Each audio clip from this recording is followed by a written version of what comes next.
Lors de ce panel, trois messages essentiels. Le premier, c'est que les choses progressent, nous avançons en ce moment et que les choses se passent plutôt bien puisque nous imprégnons en Afrique et au Congo en particulier des problématiques liées à l'IA.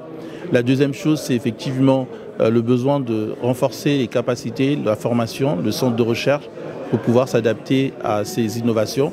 Et la troisième, c'est pouvoir mutualiser les financements, particulièrement sur les infrastructures liées à l'IA et aussi toutes les plateformes numériques qui nécessitent beaucoup de fonds que nous pensons nécessaire de mobiliser, mais pour qu'il y ait un réel impact de ces fonds, de ce financement, c'est de les mutualiser, de pouvoir fédérer aujourd'hui les initiatives.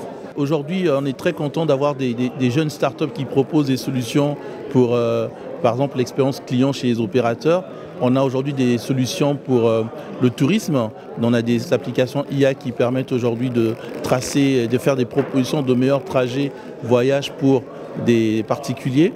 Et aussi dans les assurances, on voit aujourd'hui la pénétration de l'IA qui facilite la gestion des sinistres. Et ça, ce sont des choses que l'on vit au Congo. Nous-mêmes, dans le cadre d'Oziane, nous avons développé une IA qui permet de gérer les participants, qui permet d'informer nos différents participants.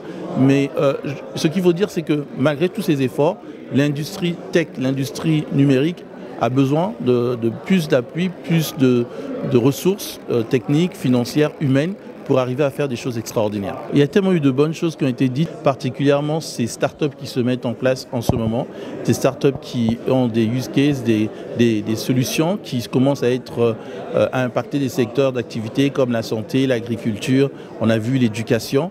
Et effectivement, ce sont des choses super importantes puisque ça permet aujourd'hui à nos pays en voie de développement de faire des sauts, comme on a fait pour la téléphonie mobile, et arriver à apporter des solutions pour le développement de nos pays.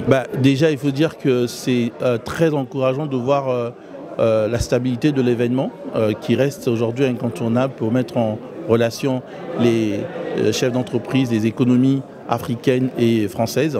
Ça permet aujourd'hui d'abord d'aborder des sujets pertinents comme celui de l'IA en matière de télécom.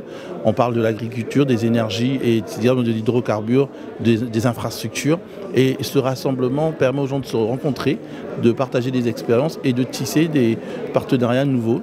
Et donc nous ne pouvons être que satisfaits de cet événement et nous espérons continuer à venir car c'est la quatrième fois que nous venons ici à Bercy pour cet événement.